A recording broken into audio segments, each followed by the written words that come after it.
السلام علیکم ناظرین، آپ دیکھ رہے ہیں بی نیوز اور میں ہوں آپ کا میزبان محمد ارسلان۔ چلیے بڑھتے ہیں آج کی اہم خبروں کی طرف۔ ترکی کے شہر استنبول میں نائب وزیر اعظم اور وزیر خارجہ اسحاق ڈار نے اپنے ترک ہم منصب حقاق فدان سے ملاقات کی ہے۔ دونوں رہنماؤں نے پاکستان اور ترکی کے درمیان سیاسی، اقتصادی اور دفاعی تعاون کو مزید مضبوط بنانے کے عزم کا اظہار کیا۔ ملاقات میں دونوں ممالک نے فلسطین کے مسئلے پر مشترکہ موقف اپناتے ہوئے غزہ میں پائیدار امن کے لیے مل کر کام کرنے پر اتفاق کیا۔ ترک وزیر خارجہ نے مسلم ممالک سے اپیل کی ہے کہ وہ متحد ہو کر فلسطین کے قیام امن کے لیے کردار ادا کریں، جبکہ صدر طیب اردوان نے کہا ہے کہ حماس جنگ بندی پر قائم ہے اور مسلم دنیا کو غزہ کی تعمیر نو میں قیادت کرنی چاہیے۔ اسحاق ڈار نے اجلاس میں پاکستان کے موقف کو دہرایا کہ اسرائیلی فوج کے مکمل انخلا اور فلسطینیوں کو بلا رکاوٹ امداد کی فراہمی کے بغیر خطے میں امن ممکن نہیں۔ ترکی کی میزبانی میں ہونے والے اس اجلاس میں پاکستان سمیت 7 مسلم ممالک کے وزرائے شریک ہوئے۔ پاک فوج کے ترجمان لیفٹیننٹ جنرل احمد شریف چودھری نے کہا ہے کہ پاک افغان کشیدگی کے دوران 206 افغان طالبان اور 112 دہشت گرد مارے گئے، جبکہ کالعدم T T P Afghan Taliban کی ہی ایک شاخ ہے۔ انہوں نے بتایا کہ بھارت سمندر میں ایک اور فالس فلیگ آپریشن کی تیاری کر رہا ہے، لیکن بھارت کو یاد رکھنا چاہیے کہ اگر اس نے حرکت کی تو پاکستان کا جواب پہلے سے زیادہ سخت ہوگا۔ DGISPR نے کہا کہ اس سال 62,000 سے زائد آپریشنز کیے گئے، جن میں 582 فوجی شہید ہوئے۔ انہوں نے کہا کہ افغانستان سے متعلق پاکستان کا ایک ہی موقف ہے کہ افغان سرزمین پاکستان کے خلاف استعمال نہ ہو۔ لیفٹیننٹ جنرل احمد شریف چودھری نے کہا کہ پاکستان نے دوحہ اور استنبول مذاکرات میں بھی یہی نکتہ اٹھایا کہ دہشت گردی کو کسی صورت برداشت نہیں کیا جائے گا۔ افغان کے شمالی علاقوں میں شدید زلزلے سے کم از کم 20 افراد جاں بحق اور 300 سے زائد زخمی ہو گئے ہیں۔ امریکی جیولوجیکل سروے کے مطابق 6.3 شدت کا زلزلہ معراج شریف کے قریب 28 کلومیٹر گہرائی میں آیا۔ زلزلے کے باعث شہر کے تاریخی نیلے مسجد کو نقصان پہنچا، جبکہ متعدد عمارتیں منہدم ہو گئی۔ افغان طالبان کے وزارت دفاع کے مطابق امدادی ٹیموں نے فوری طور پر متاثرہ علاقوں میں ریسکیو آپریشن شروع کر دیا ہے۔ بجلی کے نظام بھی متاثر ہوا، جبکہ ازبیکستان سے آنے والی سپلائی لائن بند ہو گئی۔ یاد رہے کہ افغانستان پچھلے چند سالوں میں کئی تباہ کن زلزلوں سے گزر چکا ہے، جن میں ہزاروں افراد جاں بحق ہو چکے ہیں۔ امریکی صدر ڈونلڈ ٹرمپ نے پاکستان پر ایٹمی ہتھیاروں کے تجربات کرنے کا الزام عائد کر دیا ہے۔ امریکی ٹی وی پروگرام 60 منٹس میں انٹرویو کے دوران ٹرمپ نے کہا کہ شمالی کوریا اور پاکستان سمیت کئی ممالک ایٹمی تجربات کر رہے ہیں، لیکن ان کے بارے میں بتایا نہیں جا رہا۔ انہوں نے کہا کہ اگر دوسرے ممالک ایٹمی تجربات کر رہے ہیں تو امریکہ بھی کرے گا۔ ٹرمپ کے مطابق روس اور چین بھی خفیہ طور پر ایٹمی تجربات کر رہے ہیں۔ ان کا کہنا تھا کہ امریکہ کے پاس دنیا کے سب سے زیادہ ایٹمی ہتھیار ہیں اور ان کی جانچ ضروری ہے تاکہ یہ معلوم ہو سکے کہ وہ درست طور پر کام کر رہے ہیں۔ ڈونلڈ ٹرمپ نے یہ بھی کہا کہ پاکستان زیر زمین ایٹمی تجربات کر رہا ہے، جن کا پتہ عام طور پر نہیں چلتا۔ پاکستانی دفتر خارجہ سے اس بیان پر رد عمل تاحال سامنے نہیں آیا۔ امریکہ کے 2 ریاستی مسلم اور جنوبی ایشیا نژاد امیدوار تاریخ رقم کرنے کے قریب ہیں۔ نیو یارک میں پاکستانی نژاد زہران ممدانی میئر کے عہدے کی دوڑ میں نمایاں برتری حاصل کیے ہوئے ہیں، جبکہ وائرجینیا میں غزالہ ہاشمی لیفٹیننٹ گورنر کے عہدے کے لیے انتخابی میدان میں ہیں۔ زہران ممدانی کا انتخابی نعرہ ہے مفت بسیں، منجمد کرائے اور عوامی ملکیت کے گروسری اسٹورز۔ ان کی مہم نوجوان ووٹرز اور مصوت طبقے سے غیر معمولی مقبولیت حاصل کر رہی ہے۔ دوسری جانب سابق صدر ڈونلڈ ٹرمپ نے زہران ممدانی کو کمیونسٹ قرار دیتے ہوئے ان پر تنقید کی ہے۔ ٹرمپ کا کہنا تھا کہ ہم نیو یارک کو تباہ کن نہیں ہونے دیں گے۔ ادھر وائرجینیا میں غزالہ ہاشمی کی انتخابی مہم تعلیم، برابری اور مواقع کو فروغ پر مرکوز ہے۔ ماہرین کے مطابق ان دونوں ریاستوں میں مسلم اور جنوبی ایشیا ووٹرز فیصلہ کن کردار ادا کر سکتے ہیں۔ ایران کا اعلان، امریکہ اور اسرائیلی حملوں سے دبا ایٹمی تنصیبات پہلے سے زیادہ مضبوطی سے دوبارہ تعمیر کی جائیں گی۔ تہران سے خبر ہے کہ ایران کے صدر مسعود پزشکیان نے کہا ہے کہ ان کے ملک کی ایٹمی تنصیبات پر امریکہ اور اسرائیلی حملے ایران کو پیچھے نہیں دھکیل سکتے۔ انہوں نے کہا کہ تباہ شدہ ایٹمی مقامات کو پہلے سے زیادہ مضبوط اور جدید انداز میں دوبارہ تعمیر کیا جائے گا۔ ایرانی صدر نے یہ بات ملک کے جوہری ادارے کے دورے کے دوران کہی۔ ان کا کہنا تھا کہ عمارتیں تباہ کرنے سے ایران کے سائنسدانوں کا علم اور تجربہ ختم نہیں کیا جا سکتا۔ دوسری جانب عمان نے ایران اور امریکہ پر زور دیا ہے کہ وہ رکے ہوئے جوہری مذاکرات دوبارہ شروع کریں۔ عمانی وزیر خارجہ بدر البسادی نے بحرین میں ہونے والے کانفرنس میں کہا کہ ہم چاہتے ہیں کہ ایران اور امریکہ کے درمیان مذاکرات بحال ہوں۔ واضح ہے کہ عمان کی میزبانی میں اس سال امریکہ اور ایران کے درمیان 5 دور کے مذاکرات ہو چکے ہیں، لیکن چھٹے دور سے صرف 3 دن پہلے اسرائیل نے ایران کی ایٹمی تنصیبات پر حملے کیے تھے۔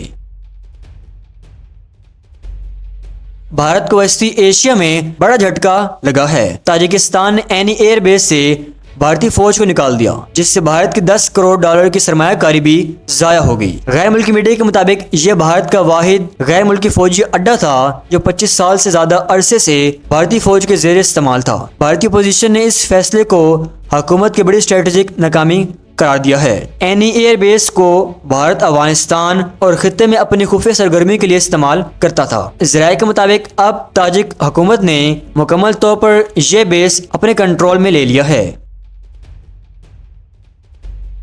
راولپنڈی کی انسداد دہشت گردی عدالت نے P T I chairman Imran Khan کی بہن علیمہ خان کے 7ویں مرتبہ ناقابل ضمانت وارنٹ گرفتاری جاری کر دیے۔ عدالت میں 26 نومبر کیس کی سماعت ہوئی، لیکن علیمہ خان اور ان کے وکیل پیش نہ ہوئے۔ عدالت نے عدم حاضری پر وارنٹ جاری کرتے ہوئے ان کے بینک اکاؤنٹس منجمد کرنے کی رپورٹ طلب کر لی۔ رپورٹ کے مطابق علیمہ خان کے نام پر نمل یونیورسٹی سمیت فلاحی اداروں کے اکاؤنٹس موجود ہیں۔ عدالت نے مزید کارروائی 6 نومبر تک ملتوی کر دی۔ واضح ہے کہ علیمہ خان سمیت 11 ملزمان کے خلاف مقدمہ تھانہ صادق آباد میں درج ہے۔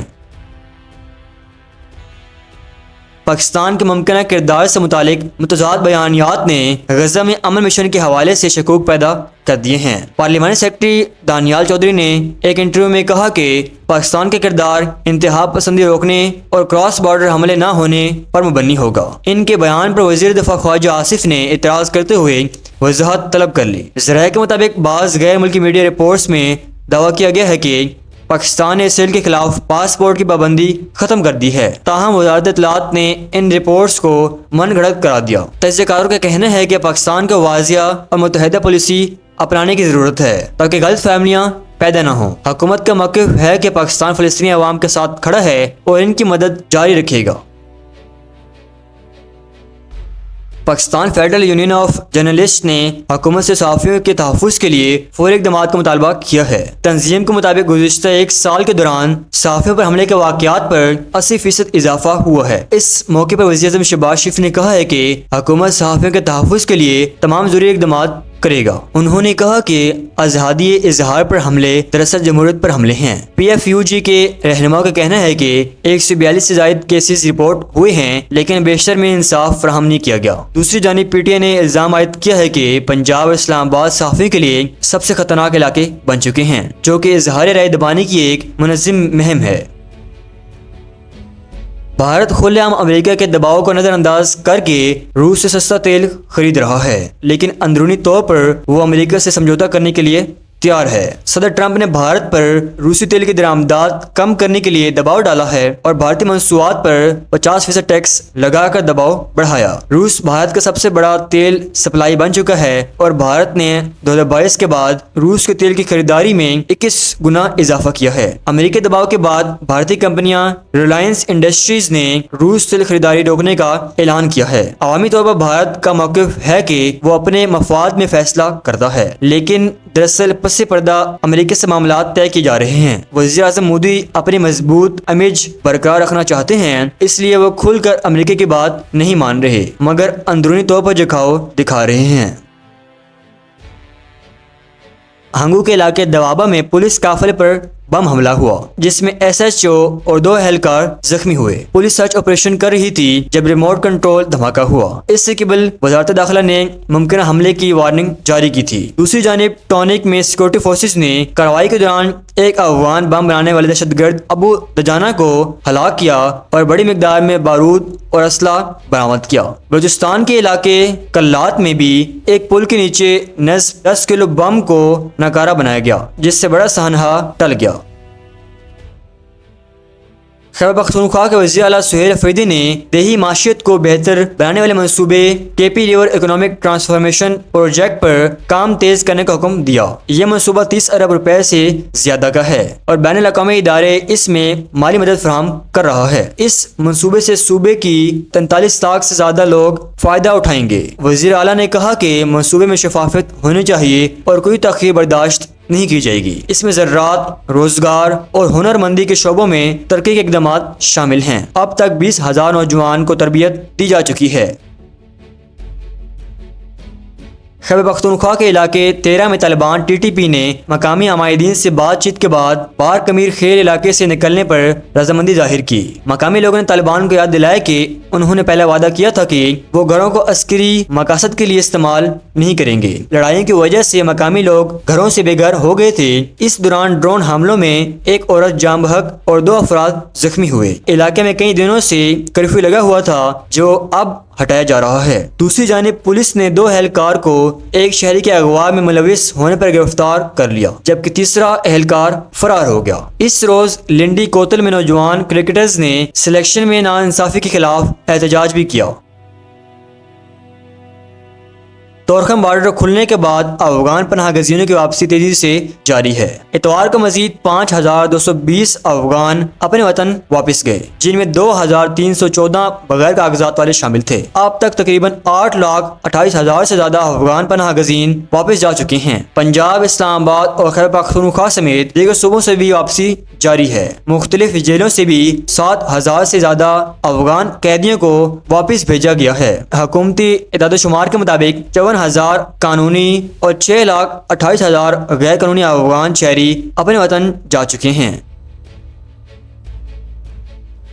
وزیر اعلیٰ مریم نواز نے دعویٰ کیا ہے کہ صوبے میں جرائم کی شرح نمایاں طور پر کم ہوئی ہے جس سے شہروں اور دیہاتوں میں امن بحال ہوا ہے۔ لاہور میں ساہیوال ڈویژن کے ارکان اسمبلی اور پارٹی رہنماؤں سے ملاقات کے دوران انہوں نے کہا کہ مسلم لیگ نون کی حکومت ترجیحات، عوامی خدمت، تیز ترقی اور شفاف گورننس ہے۔ وزیر اعلیٰ نے بتایا کہ پنجاب نے مختلف اضلاع میں سڑکوں اور ٹرانسپورٹ کے نظام کی بہتری سے عوام کو روزگار اور خوشحالی کے مواقع ملے ہیں۔ انہوں نے 17 پنجاب پروگرام کو صوبے میں ایک نئے کلچر کا آغاز قرار دیا۔ شرکاء نے وزیر اعلیٰ کو 20,000 کلومیٹر سڑکوں کی بحالی، جدید کیتھ لیب کی قیام اور الیکٹرو بس سروے کے اجراء پر خراج تحسین پیش کیا۔ ان کا کہنا تھا کہ مریم نواز کی لیڈرشپ میں پنجاب ایک پرامن، صاف اور تیزی سے ترقی کرتا ہوا صوبہ بن چکا ہے۔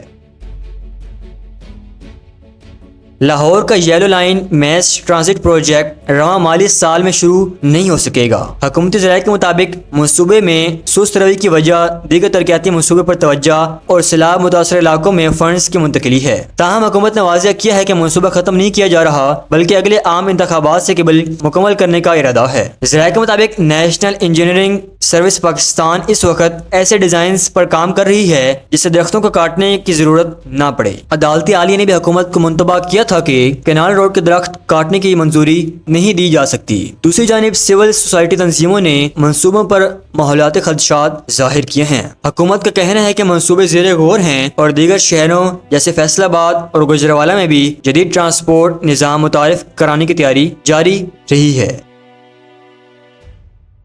سندھ کے وزیر قانون داخلہ اور پارلیمانی امور ایڈوکیٹ ضیاء الحسن لانجار بھاری اکثریت سے سندھ بار کونسل کے رکن منتخب ہو گئے ہیں۔ انہوں نے اپنی کامیابی پر وکلا برادری کا شکریہ ادا کیا اور کہا کہ یہ وکلا کے اعتماد اور اتحاد کی علامت ہے۔ انہوں نے وعدہ کیا کہ وکلا کی مسائل کے حل اور عدالتی نظام میں بہتری کے لیے بھرپور کردار ادا کریں گے۔ پیپلز پارٹی کے چیئرمین بلال بھٹو زرداری نے بھی تمام کامیاب امیدواروں کو مبارکباد دی اور نئے خواہشات کا اظہار کیا۔ امریکہ کے سابق صدر براک اوباما نے ڈیموکریٹک پارٹی کے امیدواروں کی حمایت میں انتخابی جلسوں سے خطاب کرتے ہوئے صدر ڈونلڈ ٹرمپ کی حکومت پر سخت تنقید کی ہے۔ ویرجینیا اور نیو جرسی میں جلسوں سے خطاب کرتے ہوئے اوباما نے کہا کہ امریکہ اس وقت اندھیرے دور سے گزر رہا ہے جہاں قانون کی خلاف ورزیاں اور غیر سنجیدگی عروج پر ہے۔ انہوں نے کہا کہ ٹرمپ کی تجارتی پالیسی اور قومی گارڈ کی تعیناتی ملک کے لیے نقصان دہ ثابت ہوئی ہے۔ اوباما نے طنزیہ انداز میں کہا کہ ٹرمپ کے دور میں ہر دن ہالووین جیسا لگتا ہے، بس فرق یہ ہے کہ یہاں صرف دھوکے ہیں، کوئی تحفہ نہیں۔ انہوں نے عوام سے اپیل کی ہے کہ وہ اگلے ہفتے ہونے والے گورنر کے انتخابات میں ڈیموکریٹک امیدواروں کو ووٹ دے تاکہ امریکہ کو ایک بہتر سمت دی جا سکے۔ بلوچستان حکومت نے کوئٹہ میں بلدیاتی انتخابات مؤخر کرنے کے لیے الیکشن کمیشن کو باضابطہ درخواست دے دی ہے۔ حکومت کا کہنا ہے کہ سخت سردی اور سیکورٹی خدشات کے باعث عوام کا ووٹ ڈالنے کے لیے گھروں سے نکلنا مشکل ہے۔ ذرائع کے مطابق صوبائی حکومت نے خط کے ذریعے الیکشن کمیشن کو آگاہ کیا ہے کہ سرد موسم میں زیادہ تر لوگ کوئٹہ چھوڑ کر دوسرے شہر خصوصاً کراچی چلے جاتے ہیں۔ دوسری جانب سیکورٹی خدشات کے باعث موبائل اور انٹرنیٹ سروس بھی بند ہے۔ واضح رہے کہ بلوچستان ہائی کورٹ نے اس سے قبل حکومت کی تاخیر کی درخواست مسترد کرتے ہوئے انتخابات جلد کرنے کا حکم دیا تھا۔ الیکشن کمیشن اب حکومت کی نئی درخواست پر غور کرے گا اور انتخابات کی نئی تاریخ کا فیصلہ متوقع ہے۔ فواد چودھری اور عمران اسماعیل کا سیاسی درجہ حرارت کم کرنے کا مشورہ، اسد کیسر نے اصولی موقف برقرار رکھنے پر زور دیا۔ لاہور اسلام آباد سے خبر ہے کہ سابق پی ٹی آئی رہنما اور عمران اسماعیل نے سیاسی کشیدگی کم کرنے اور حکومت سے مذاکرات کی ضرورت پر زور دیا ہے۔ تاہم پی ٹی آئی کے سینئر رہنما اسد کیسر کا کہنا ہے کہ پارٹی اصولوں پر سمجھوتا نہیں کرے گی۔ فواد چودھری نے کہا کہ اگرچہ وہ پارٹی کی نمائندگی نہیں کرتے مگر ملک میں سیاسی استحکام کی حکومت اور اپوزیشن میں بات چیت ضروری ہے۔ ان کا کہنا تھا کہ اگر حکومت جیل میں قید رہنماؤں کو ریلیف دے تو یہی رہنما عمران خان تک مذاکرات کا پیغام پہنچا سکتے ہیں۔ اسد کیسر نے کہا کہ پی ٹی آئی ہر اس شخص سے بات کرنے کو تیار ہے جو منصفانہ انتخابات کی یقین دہانی کرا سکے۔ دوسری جانب عمران اسماعیل نے واضح کیا ہے کہ وہ کسی معنی سے عمران خان فارمولے پر یقین نہیں رکھتے بلکہ ان کا مقصد ٹکراؤ کی سیاست کے بجائے مفاہمت کی راہ تلاش کرنا ہے۔ عالمی بینک نے پاکستان کو مشورہ دیا، ایکسچینج ریٹ کو لچکدار بنائیں، توانائی کی لاگت کم کریں اور برآمدات میں اضافہ کریں۔ عالمی بینک نے حکومت پاکستان کو مشورہ دیا ہے کہ برآمدات بڑھانے کے ایکسچینج ریٹ کو مارکیٹ کے مطابق رکھا جائے، توانائی کے نرخ کم کیے جائیں اور تجارتی معاہدوں میں بہتری لائی جائے۔ بینک کے مطابق پاکستان کی برآمدات گزشتہ 3 دہائیوں سے مسلسل کم ہو رہی ہے اور جی ڈی پی کے صرف 10% تک محدود رہ گئی ہے۔ رپورٹ میں کہا گیا کہ پاکستان کو اپنی 10 موجودہ تجارتی شراکت داریوں میں اصلاحات کرنی چاہیے اور نئے آزادانہ تجارتی معاہدے کرنے چاہیے تاکہ عالمی مارکیٹ میں مسابقت بڑھ سکے۔ عالمی بینک نے یہ بھی کہا کہ شرح مبادلہ میں اسٹیٹ بینک کی مداخلت کم کی جائے تاکہ کرنسی کی قدر حقیقی طلب و رزق کے مطابق طے ہو۔ رپورٹ میں مزید کہا گیا کہ بجلی کی بلند قیمتیں سرکاری اداروں کی غیر مؤثر کارکردگی اور غیر ضروری ضابطے کاروبار ماحول کو متاثر کر رہی ہیں۔ لاہور ہائی کورٹ نے مشہور یوٹیوبر سعد الرحمان المعروف ڈکی بھائی کی ضمانت کی درخواست پر این سی سی آئی کو نوٹس جاری کرتے ہوئے جواب طلب کر لیا۔ جسٹس فاروق حیدر نے سماعت کے دوران کہا کہ این سی سی آئی اے وضاحت دے کر گرفتاری سے پہلے کوئی نوٹس کیوں نہیں دیا گیا۔ ڈکی بھائی کے وکیل نے کہا کہ ان کے موقع پر جھوٹا الزام لگایا گیا ہے کہ وہ جوئے ایپ کی پروموشن میں شامل تھے، حالانکہ اس کا ثبوت موجود نہیں۔ درخواست گزار کے وکیل نے بتایا کہ ساتھی ملزمان سبحان شریف اور اسد ندیم کی ضمانت پہلے ہی منظور ہو چکی ہے، لہٰذا سعد الرحمان کو بھی ضمانت دی جائے۔ عدالت نے کیس کی مزید سماعت آئندہ تاریخ تک ملتوی کر دی۔ پاکستان پیپلز پارٹی کے چیئرمین بلاول بھٹو زرداری نے کہا ہے کہ وزیراعظم شہباز شریف کی لیڈرشپ میں مسلم لیگ نون کا وفد ان سے اور صدر آصف علی زرداری سے ملا ہے، جس میں 27ویں آئینی ترمیم کی منظوری کے لیے تعاون مانگا گیا۔ پیپلز پارٹی کے مطابق اس موجودہ ترمیم میں آئینی عدالتوں کا قیام، ایگزیکٹو مجسٹریٹ کی بحالی، ججوں کے تبادلہ کا معاملہ، این ایف سی ایوارڈ کے تحت صوبائی حصے کی سیکورٹی ختم کرنے کی تجویز اور آئین کے آرٹیکل 243 میں ترمیم شامل ہے جو مسلم افواج کی کمان سے متعلق ہے۔ بلاول بھٹو نے کہا کہ تعلیم اور آبادی کے منصوبے جیسے شعبوں کو وفاق کے دائرے اختیار میں واپس لانے کی بھی تجویز ہے۔ انہوں نے اعلان کیا کہ صدر زرداری کے دورے دوحہ سے واپسی کے بعد پیپلز پارٹی کے مرکزی ایگزیکٹو کمیٹی کا اجلاس 6 نومبر کو کراچی میں بلایا گیا ہے جس میں پارٹی پالیسی طے کی جائے گی۔ دوسری جانب وزیر مملکت برائے قانون اور انصاف بیرسٹر عقیل ملک نے کہا ہے کہ تجویز کردہ ترمیم پر بات چیت جاری ہے لیکن ابھی تک مسودہ تیار نہیں کیا گیا۔ انہوں نے بتایا کہ آئینی عدالتوں کا قیام اور ایگزیکٹو مجسٹریٹ کے نظام کی بحالی عدالتی بوجھ کم کرنے کے لیے ضروری ہے۔ عقیل ملک نے مزید کہا کہ تعلیم کے معیار میں فرق اور آبادی کے بڑھتے ہوئے مسئلے کے باعث وفاقی سطح پر نگرانی ضروری ہے۔ انہوں نے اس بات کی بھی نشاندہی کی کہ پہلی بار 1973 کے آئین کے بعد آرمی چیف کو فیلڈ مارشل کے عہدے پر ترقی دی گئی ہے جسے آئینی طور پر تسلیم کرنا ہوگا۔ واضح ہے کہ گزشتہ سال 26ویں آئینی ترمیم پاس ہوئی تھی جو اب عدالتوں میں چیلنج ہے، تاہم اب حکومت اور ایک بڑی آئینی ترمیم لانے پر غور کر رہی ہے جس کے ذریعے عدلیہ کے نظام میں مزید تبدیلیاں متوقع ہیں۔ یہ تھی اب تک کی مکمل تفصیل، جیسے ہی مزید خبریں آئیں گی ہم آپ کو آگاہ کریں گے۔ ملتے ہیں اگلی خبر میں۔